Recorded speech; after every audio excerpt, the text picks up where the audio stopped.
আমনের ভরা মৌসুমেও চালের বাজারে অস্বাভাবিক মূল্যবৃদ্ধি ক্রেতাদের জন্য চাপ হয়ে দাঁড়িয়েছে। 2 সপ্তাহে পাইকারিতে প্রতি 50 কেজির বস্তার দাম বেড়েছে 250 থেকে 300 টাকা। এর ফলে খুচরা পর্যায়ে মিনিকেটের দাম কেজি প্রতি বেড়েছে 7 থেকে 8 টাকা, আর মোটা ও মাঝারি চালের দাম বেড়েছে 4 থেকে 5 টাকা।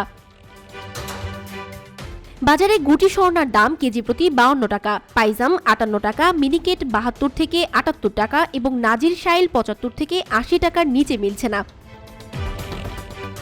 দাম বৃদ্ধির জন্য খুচরা, পাইকারি ও মিলাররা একে অপরকে দায়ী করছেন। পাইকারদের অভিযোগ, মিলাররা কৃত্রিম সংকট তৈরি করছেন। খুচরা ব্যবসায়ীরা বলছেন মিল থেকে চাল আসতে দেরি হওয়ায় সরবরাহ কমে গেছে।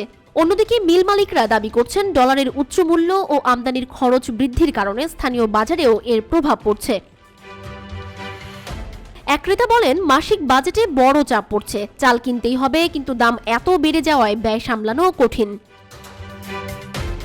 বিশেষজ্ঞরা বলছেন, সিন্ডিকেট ভেঙে বাজার তদারকির পাশাপাশি ডলারের দাম নিয়ন্ত্রণে আনতে হবে। টিসিবির মাধ্যমে ন্যায্য মূল্যে চাল সরবরাহ বাড়ানোর ওপরও জোর দিয়েছেন তারা। টিসিবি তথ্য অনুযায়ী 1 বছরে চিকন ও মাঝারি চালের দাম বেড়েছে 14%, আর মোটা চালের দাম বেড়েছে 7%-এর বেশি। দ্রুত পদক্ষেপ না নিলে বাজারের অস্থিরতা আরও বাড়তে পারে।